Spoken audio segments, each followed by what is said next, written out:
So, welcome to video part one on the 12 houses of your astrology chart from an EA perspective.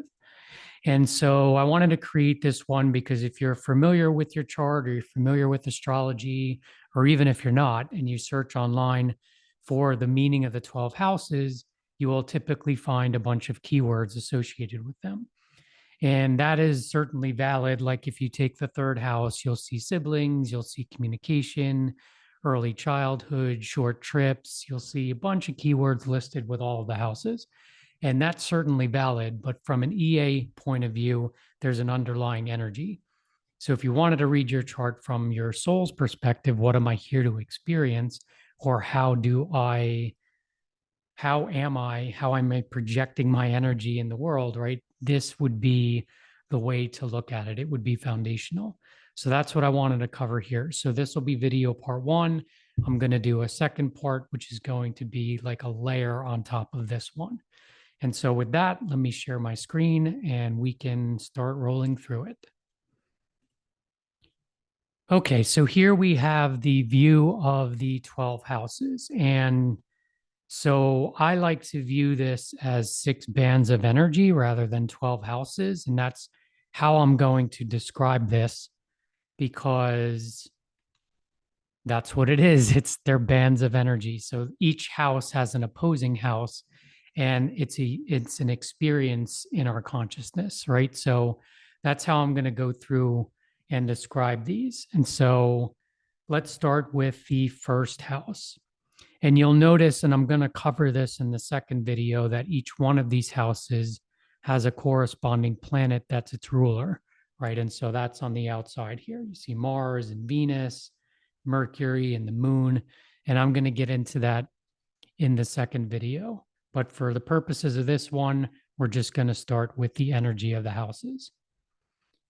So let's start here. Let's start with the first house and the seventh house.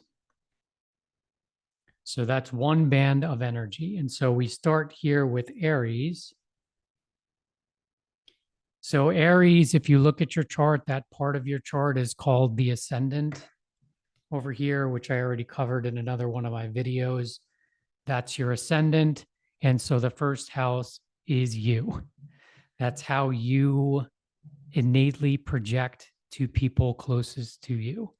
And so, what do I mean by that? It's just you, it's your personality. There's no thought process that needs to get created, there's no learning, and then you act according to that learning. It's just how you are.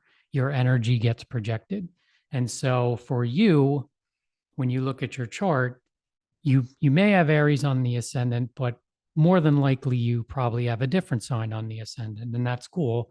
That's a foundational component of how you project your energy. So let's just say you had Sagittarius on the ascendant, right? So you would be a Sagittarius person to people close to you, right? Like having to explore and needing to gain wisdom. And, I like to think of Sagittarius, not to get too far into Sagittarius, but like there's 2 tarot cards associated with Sagittarius. One is the Knight of Wands and the other one is Temperance, right? Knight of Wands is like something sparks my interest, I'm off and I'm going, right? Whether that's a person or something to learn, or you get sparked by wanting to travel somewhere, like that's Knight of Wands energy. And then as Sagittarius progresses in consciousness, it arrives at Temperance. And Temperance is like, I already within me have a bunch of wisdom and knowledge. And so I'm very discerning in terms of where I spend my energy. Right. So, that you could be a Sagittarius rising, you can be any of the signs, right? But just look at that first house as you expressed, right? You expressed would be a good way to describe the first house. And you may have planets in the first house too, which is going to color more to this, but we're just going to stay at the ground level here. And so the band of energy, right? So what's the other band of this energy? It's the seventh house. And so the seventh house is others, right? So think about you expressing yourself and not giving a shit what anyone else thinks about, right? Or just acting in a way that's instinctual, right? Well, how do you know who you are without acting and getting a response from the environment, right? So that's where others comes in, is when you innately project yourself, you will get a response from others, or you will get some kind of collaboration with others, right? If you project your energy and it's an energy that people like, then people will be drawn to you and you'll form relationships, right? So others is the other end of this band. And so if you look at your seventh house in your chart, what energies do I need to call to me for my evolution? Right. So, whatever sign you have on the cusp of the seventh house, it may be Libra if you have a natural zodiac sign. Chances are it's not. It's maybe another sign you have on the cusp there. That is one layer of energy that you'll be calling to you for your evolution. So let's just stay here with Aries and Libra, right? Let's say you had a natural zodiac and you had an Aries rising and a Libra descendant. Aries is ruled by Mars. It is instinctual energy, which means I need to do me, right? I need to go. I cannot have any restrictions. I need to express my energy and that's it, period. Libra on your descendant means that you would project that energy to people that you don't know, right? So I like to use the analogy or the scenario of you walk into a party or you walk into a conference room and you don't know anyone, right? You're going stag. And so you start speaking to people, you would carry a Libra type energy. And so Libra is wanting to relate to people, right? I'm taking my Aries energy and I want to express it to other people so that I can get reflected back to me. Who am I? Right. And so Libra is going to need, if you have a Libra descendant, you're going to need a lot of different relationships and a lot of different points of view to start refining your Aries energy. Meaning, what is the way that I can express my energy authentically and also express it in a way that is honoring of others, right? So that I'm not, I go into the room and I don't like what you say, so I'm going to punch you in the face, right? So that would get responded to, right? Like either you're going to get a punch in the face in response or you're going to get in trouble. You're going to get some kind of feedback that you receive and you're like, "Oh, that wasn't such a great experience. So what is that telling me about me?" Right? So that's this access right here. So again, this is foundational, right? So what is the sign on your ascendant over here? What is the sign on your descendant? That's energies you're expressing and attracting. Again, there's many layers to this, right? So there's planets there, there's Venus, which is another indicator of what you'll be attracting, but we're going to get into this. Let's just stay, I just want to stay foundational in this one. And so that's the first band of energy. And then we go to the second band of energy, second house, eighth house. And so I'm gonna build on this too, because each one of these houses is an evolution, right? So actually, I'm gonna step back here. No, I'm gonna keep going. So this is a think of the houses 1 through 12 as an evolution. So think of the first house as being born, right? In EA teachings, it's separating from source. It's the representation of that, which means me as source energy wants to have an individuated, unique experience here on this planet, right? As me, like think of me, Keith, here in this body, living this lifetime from my perspective. I want to have a unique experience. And so I separate from source, although you never separate from source, you're always source energy. That's the experience that you want to have, right? So first house related to birth. Then second house would be, think of it as you're an infant, right? The things that support me and surround me and keep me and things that are around me that I value, right? So think of like a blanket that you put on a baby, or a pacifier, right?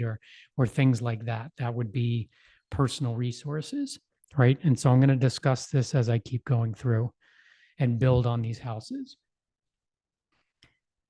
So do I want to do this now? Not to muddle this, but going along with birth, let's back up. So think of this as birth.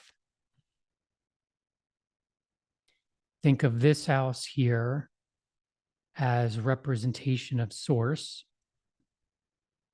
And think of this fourth house here as the womb,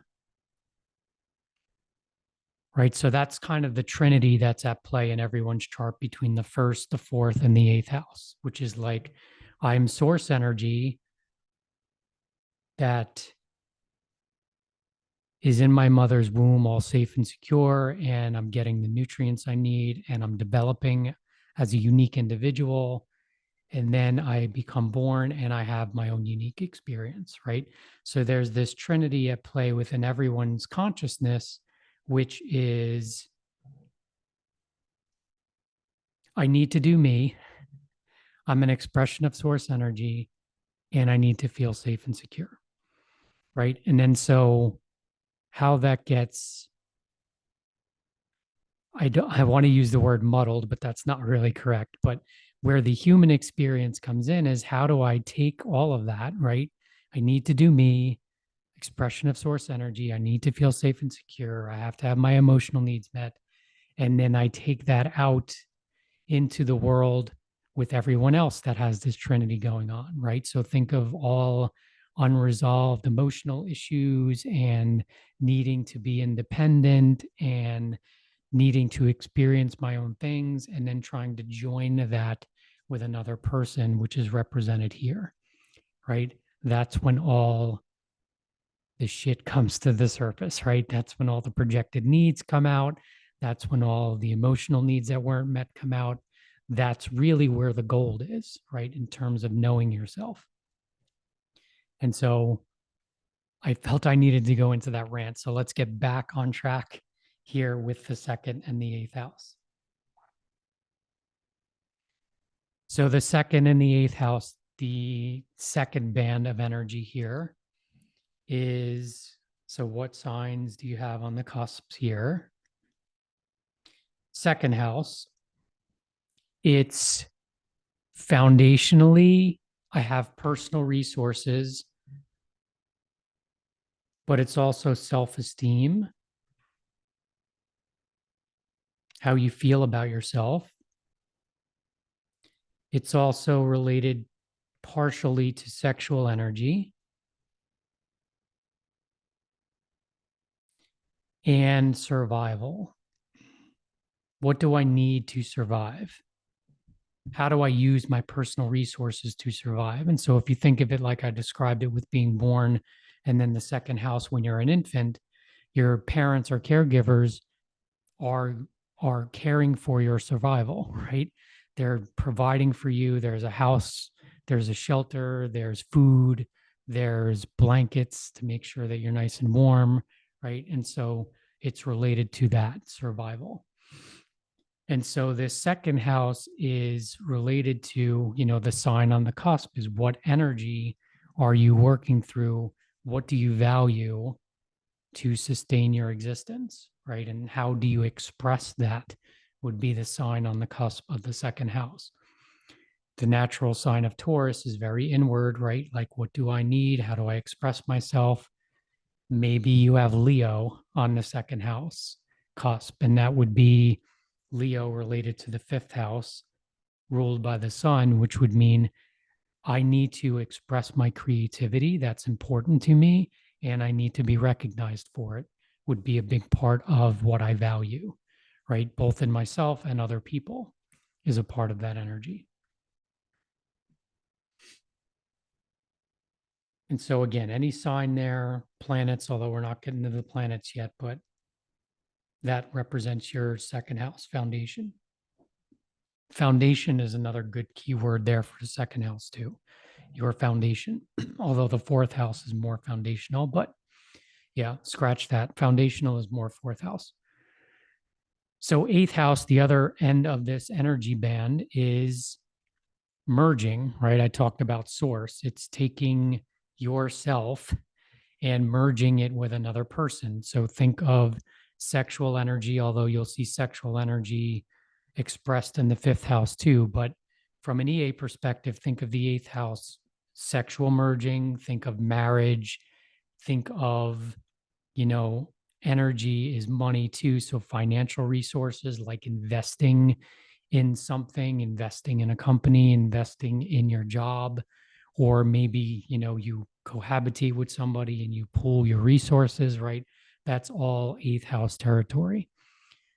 Eighth house territory too is, you know, I always think of Scorpio energy and Pluto is the why. Why did I have this experience? What is this all about? Right. And getting deeply into things from an experience standpoint and a psychology standpoint and a metaphysical standpoint, it's going deeper into this life existence, right? Representative of source, so that you start to understand that you're more than just this body and this five senses and your name. You're more than that, right? So you take yourself and you start to merge with other expressions of source energy, which source energy is everything you can experience with the five senses and everything you can experience beyond the five senses, right? It's all source energy. And so in the eighth house, you're trying to experience that source energy with another representation of you, right? And so that is eighth house territory. So again, what sign do you have on the cusp of your eighth house? Well, that's how you would like to experience that eighth house blending of energy, right? Scorpio needs to go deep, but maybe you have Aquarius there on the cusp of the eighth house. So if you have an Aquarius on the cusp of that eighth house, well, I'm going to be doing Scorpio type stuff through the lens of Aquarius, which Aquarius is I need to individuate. I need to, through these blending of energies, know my own unique individuated expression, as opposed to, I like to call it like consensus reality, where there's a certain structure and there's certain beliefs that are taught as part of that society. You start saying, well, no, this is me, and I'm going to do it this way because this is who I am, which may or may not be acceptable from consensus society, right? So that's Uranus. Uranus is also contributing to the larger whole, right? How can I contribute to humanity in some form or fashion, right? Understanding that everything is source, how can I take my energy and be supportive of the collective, right? Is Uranus energy. And so that's the lens you're looking through when you're trying to merge in that eighth house. And then we move to the third house, third and the ninth house. And so this one is an important one. This one I'll probably talk a little bit about here. So let's follow the first, second, third, fourth house. You know, your first house is being born. Second house, you have your nice blankie and your pacifier, and everything is safe and secure for you.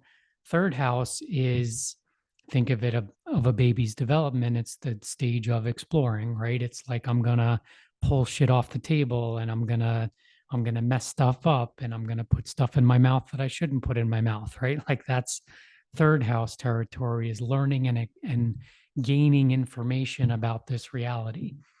So if you look at your third house cusp, how do you learn? How do you communicate is the underlying energy of that house. And it's related to the mind. So you start to get conditioned by your childhood, right? Your caregivers and your parents. And, you know, think of going to elementary school. Your mind starts to get conditioned or taught about certain things, and you start formulating ideas about things through Gemini, third house areas. And so if you look at the cusp of the third house for you, what is the lens that you're looking through when you're learning, right? what unique way do you express yourself when you communicate with people, right? And so let's say you had, let's pick a sign here we haven't gone with. We'll do Pisces, right? So let's say Pisces is on the cusp of your third house, like it is for me, right? So Pisces would be, for me, one of Pisces energies would be spiritual, right? Like being able to talk about astrology or being able to channel messages that come through, like things like that. Very Piscean can be very artistic or creative, right? Is another expression of Pisces. So that's part of the communication style that you would have if you had Pisces on the cusp, right? Maybe you have Capricorn on the cusp of the third house. And so maybe for you, you carry some type of authority, right? As you evolve through this lifetime, as you learn and you gain wisdom and you pull stuff off the table, right? Or you put stuff you shouldn't in your mouth, you're getting this feedback so that you can become an authority, right? With Capricorn energy, it wouldn't be uncommon for you to be a teacher, right? Could be part of that energy, Capricorn energy, or just be able to help people provide a structure for what they want to bring forward, right? Or maybe you're a writer, can be part of that. So whatever zodiac sign you have there would be how you express your third house. And so all of these zodiac signs, right? Like I just used that example with the third house, you can pull these underlying energies in, like Libra third house, right? If you had Libra here, let's say you had Libra here rather than Gemini, relationships are going to be important. I'm going to need to communicate in relationships. That's going to be important to me. I'm going to learn how to communicate by relating to other people, right? So you can use all of these archetypes and pull them in to learn your chart better. You can just use this, right? And so third, ninth house, the other end of this third house spectrum is the ninth house, which is intuition. You'll see it as higher education to travel, philosophy, religion, those type things. But think of this as, this is an important one that I talk about a lot, this energy band, I'd say, just in general, because most of what, if you think of society, we've been very conditioned in the recent past, I would say, to use the brain, or let's say lead with the brain, right? So if you think of elementary school, middle school, and high school, then you go to college, right? All of that is focused around the mind and learning, right? You are being taught things by other people, like through textbooks or people just teaching you things. They're typically, I haven't been in school in a while, but I don't think there is education on how to feel into your body and start to decode what your body's trying to tell you, or what your heart's trying to tell you, or what your intuition is trying to tell you. They don't, that doesn't typically get taught in school. So our society has trained us to lead with the mind. And so this access is, the ninth house is leading with your intuition, right? Which is really the innate way that we're programmed to operate in this reality, which means to be able to feel into your bodily cues and like, does something feel off here?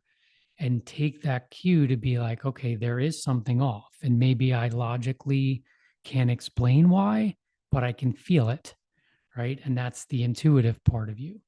Or spending time alone, or spending some time within your day just sitting in silence and being able to feel the inner reality within you and the external reality without judgment, quieting the mind, right? Turning the mind off. Because really how it should work, and the mind is part of you, right? It's not to dismiss the mind, but the way it should work is your intuition should feed the mind, right? And then the mind can go off and create from the intuition. And we have been conditioned to go in the other direction, lead with the mind. And oftentimes A lot of us aren't even aware that we have intuition or that we feel things. Personally, I mean, I've gone through most of my life feeling things, feeling energies of other people, and just thinking something was wrong with me, right? Or like, why do I feel that way? Or why do I feel anxious right now? Or why do I feel angry right now? It doesn't really make sense. There must be something wrong with me, right? And it's like, now I have an understanding of myself where actually, yeah, I do feel other people's energies and it's not mine. So I need to be discerning in terms of what's mine and what's other people's. But I mean, that's not something that's taught in school, right? So I had to actually navigate myself to learn that, right? And I've gotten familiar with meditating and to sit in silence and to be able to get wisdom that's not taught to you, right? So that's the ninth house territory. So sorry for my little rant there, but for you, look at the ninth house, right? Look at the sign that you have on the cusp of the ninth house, and that's going to be the energy that you're working through. So we have Sagittarius here, but maybe it's Scorpio,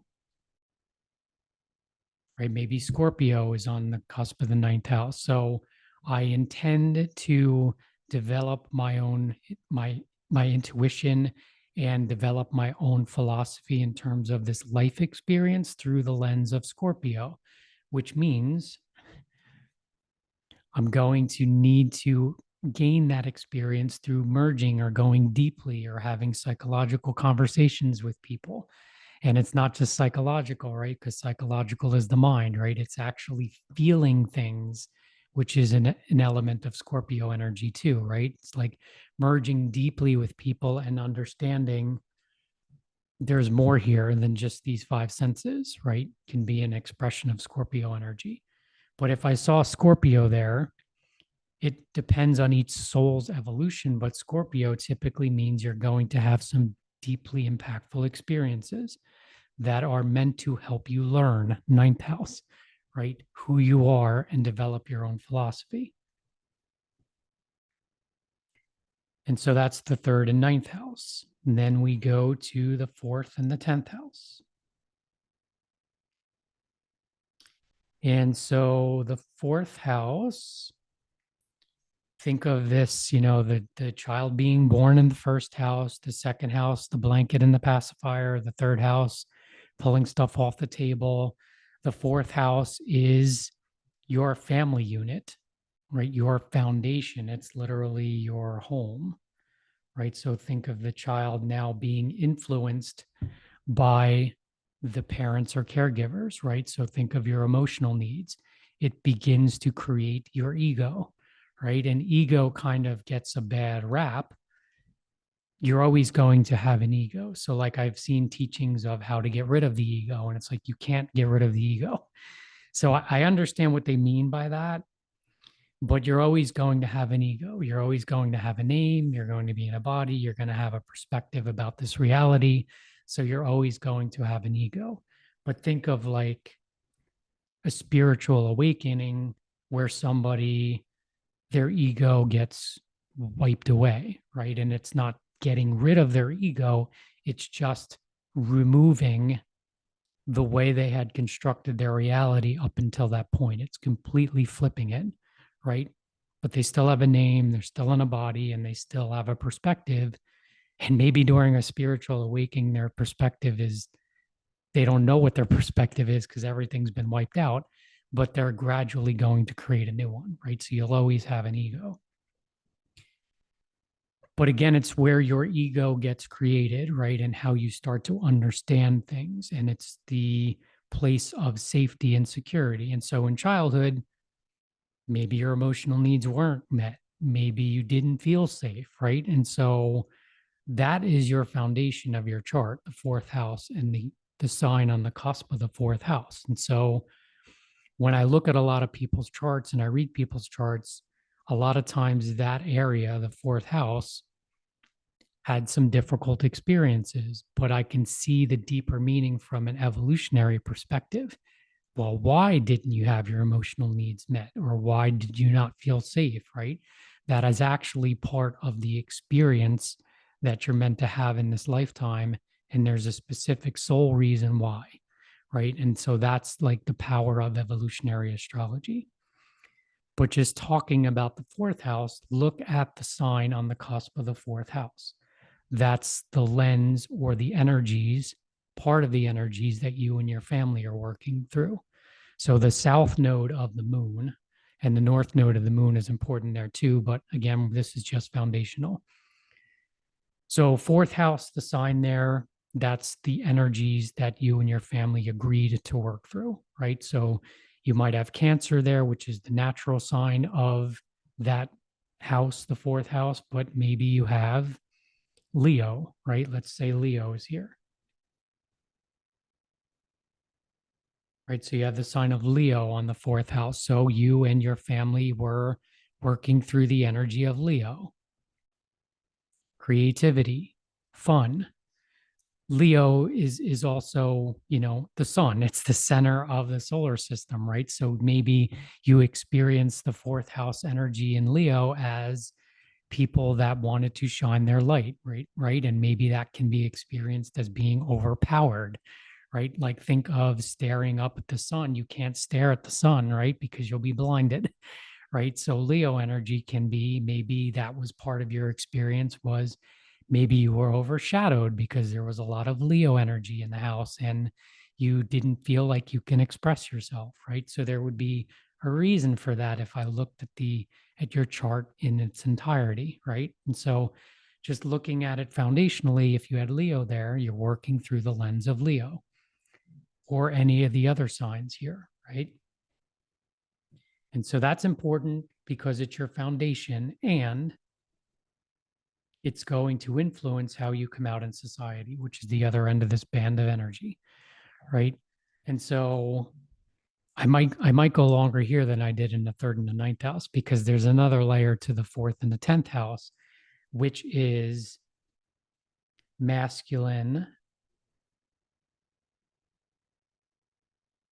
and feminine energy,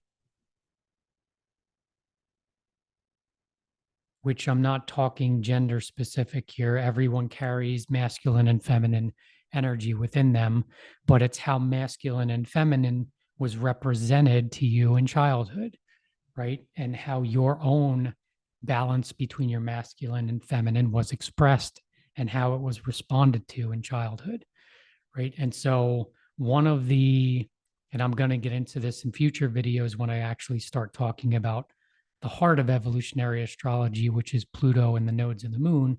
But if you have a Pluto, if the symbol of Pluto is in the fourth or the 10th house for you, one of the indicators there is it's a gender switch for you from a soul perspective, which means, in my case, I have a 10th house Pluto, which means for me, I expressed more feminine energy in past lifetimes. Maybe I was a woman in past lifetimes, and I've experienced all I could as a woman in many, many, many, many, many incarnations here on this planet. And now I'm switching to a male, right? Which would explain, oh, yeah, I carry a little bit more yin or feminine energy than I do masculine.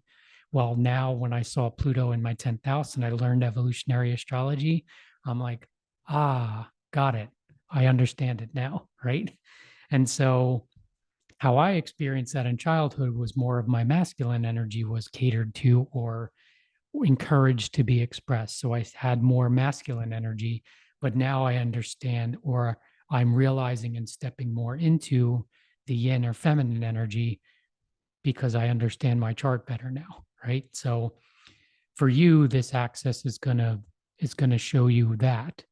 How was that represented by you? How was it responded to?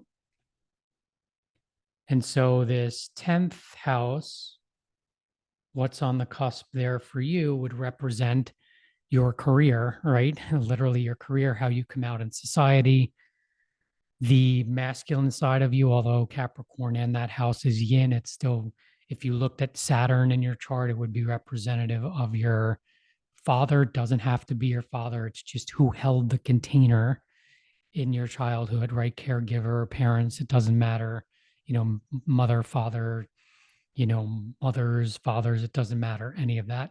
It's just who held the container. And then the moon is the emotional well-being or lack thereof, right? Is being represented in this axis. And so 10th house is the society structure, right? So think of what I just described: go to school, get an education, get a job, find a job. You're in part of a structure within society and you're contributing in some form or fashion, right? And it's authority out in society, it's your own authority, right? And so think of this access as I need to have a strong foundation, fourth house, for me to authentically be able to express myself out in society. If I don't have a strong foundation, then I'm kind of at the, or I feel within me that I need to conform to society, right? And so maybe you put yourself in situations in your career or in places where you contribute to society which don't really feel great to you, but I just do them because I feel I need to, right? Can be an expression of this energy. And so understanding, well, why am I doing that?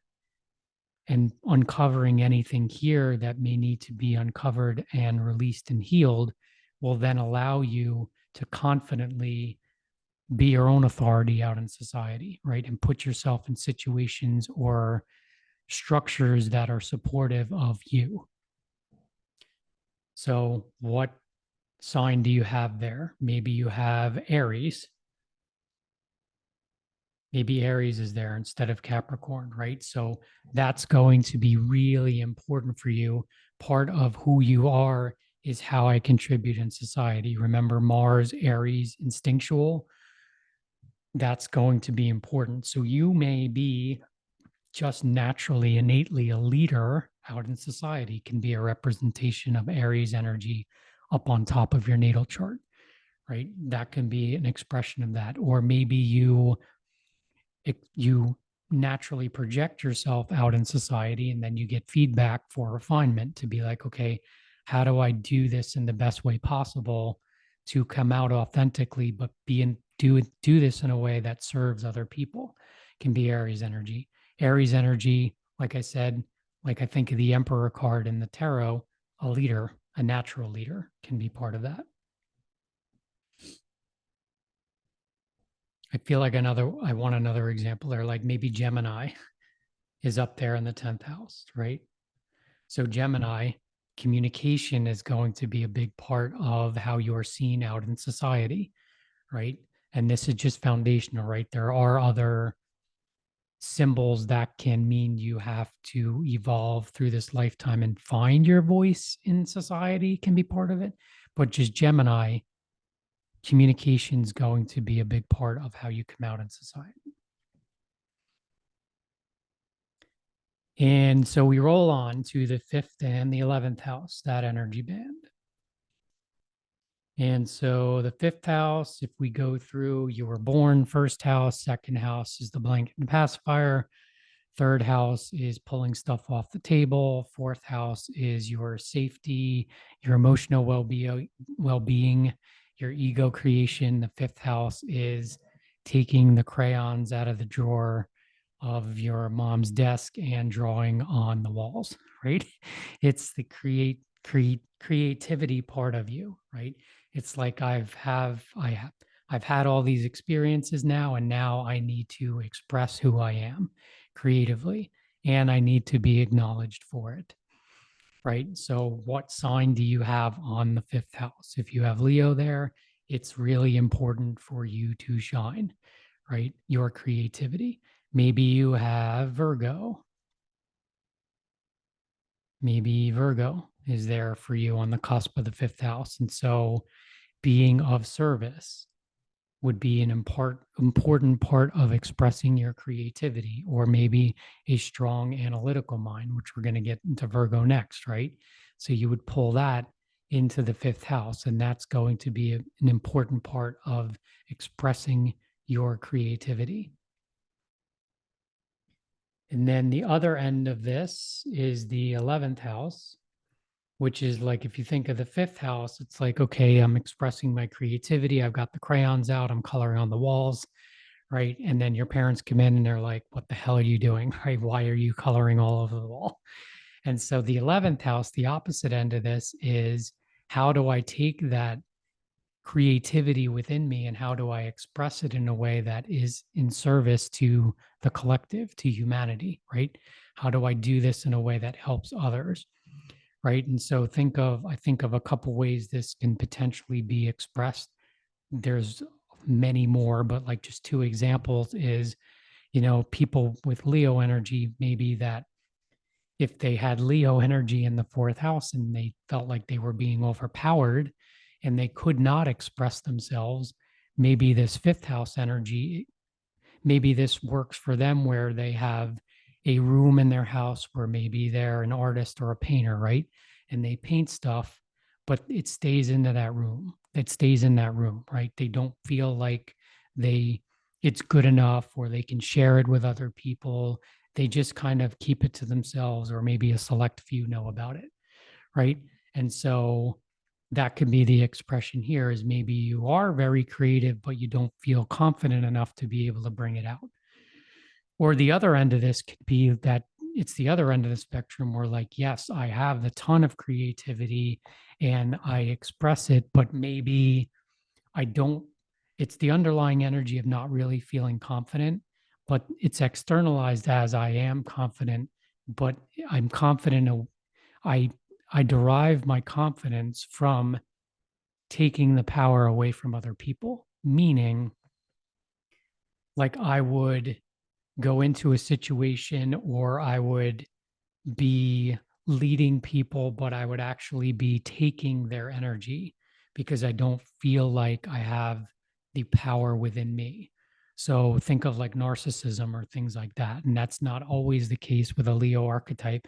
It's just a way that I've seen this expressed is like, I, it's again, back to fourth house, like I didn't feel good enough in that fourth house. I didn't feel safe, secure, or my emotional needs weren't met. So now the way that I express that is I need to take other people's energy to make myself feel good, right? So think of somebody being creative and acting funny and doing things, but they're not doing it because it's their authentic expression. There's another layer to it where they're doing it and then they expect the energy to come back from other people to be like, hey, you're amazing or you're awesome, right? And they need that feedback to be able to make them feel powerful. But really deep inside, they need that external validation to feel powerful, right? So that can be an expression of this energy. And so this energy band is, well, how do you, if I talk about both sides of the spectrum, how do I become powerful within myself and then be able to authentically bring that out in society to help the larger whole humanity? 11th house, right? So that's this energy band. This could be innate within people too, right? I mean, I gave two extreme examples, but Leo energy can just be an energy source for others. Like think of it authentically expressing yourself and people viewing that like an entertainer or a singer or an artist or musician, right? And that you're expressing your creativity gives inspiration to other people, contributes to humanity, helps the evolution of other people, right? So that is this energy band. And then the next energy band here, the last one is the sixth and the 11th house. And so, sorry, somebody's power washing outside, but if you hear that here, I don't know if you can pick it up or not. But so, sixth house is, I actually drew this wrong. Sixth and the 12th house, our last energy band there. And so, what sign do you have on the cusp of the sixth house? So, if we go around the wheel, I'm born, I have my blanket, I'm pulling stuff off the table, safe, secure, my emotional well being is either met or not. I am expressing my creativity. The sixth house is the refinement piece. So, it's like the sixth house is there's more to me than just me, right? So, how can I be of service, right? It's starting to develop an awareness of when I take actions, right? What is the response from the environment? What is it trying to tell me about me, right? And so I sit with it and I'm like, okay, I need to be self-critical so I can understand myself better, right? So I can start to make refinements in my own personality. The other side of this is just how can I be of service? How can I help you? Another expression of source. How can I heal you in some way, which is a good expression of Virgo energy, right? And so, what sign do you have there on the cusp of the sixth house? Maybe it's Virgo, or maybe it's, let's take Gemini, right? Let's put Gemini here. I will want to be of service in a Gemini way. Communication, mind. Maybe I'm a teacher, can be a classic example of Gemini on the cusp of the sixth house, right? But in some form or fashion, I am understanding myself mentally and trying to take in data from the external environment so that I know who I am and I can make adjustments. And then the other part of this is just communication to help other people. So maybe you're a writer, could be another expression of Gemini energy. Just communication in all different types of forms, right, is part of your sixth house. And then the 12th house, the other end of this energy band, is, I like to call it, so I didn't cover it here, but like you see 3D and 5D. So if you think of 3D, 3D is the five senses. It is our reality here on the planet, right? So that is tied to tangibly creating things or being of service that you can touch, taste, smell, feel, right? 3D. When I talk about 5D, that's beyond the five senses, right? That's being able to sense things, like think of the wind as an expression of that, right? Like you can see the effects of the wind, but you can't actually see the wind. You can just feel it and see its effects, right? So think of that 12th house area as, like, for me as a personal example, I have a Pisces sun, I have Jupiter in Pisces, and so I have Neptune in the first house. So it's like I can feel other people's energies. And I can also feel energies from people that, energies that are around me that are embodied energies, right? So, like my guides or higher self, like I can feel that energy or I can get communications from that energy, right? And so this area is the 5D, right? So universal consciousness is also a part of this too, which is the collective energies, not just you, it's everything, right? And so what sign do you have on the cusp of the 12th house? Maybe you have Aquarius here, right? And so Aquarius being on the cusp of the 12th house is like, that can be individuation, right? You pull individuation and humanity into the 12th house. It's like, well, maybe you are part of groups, because groups is part of that 11th house, right? Groups and associations is part of humanity. Maybe you're part of groups where you talk about metaphysical stuff, right? Can be part of this signature. Or maybe 12th house also, because it's an area where you may have on some of your unconscious material can go there, more so Uranus than the 12th house, but 12th house can need some solitude, right? I have to remove myself maybe from some people's energy. So maybe sometimes I need to go away, right? Can be part of that. So in an Aquarian way, if you think of Aquarius on the cusp there, Aquarius is thinking outside of the box, right? So maybe you live out in the woods, can be an expression of that energy. And so this energy band here is, how do I take, actually, hold on one second here.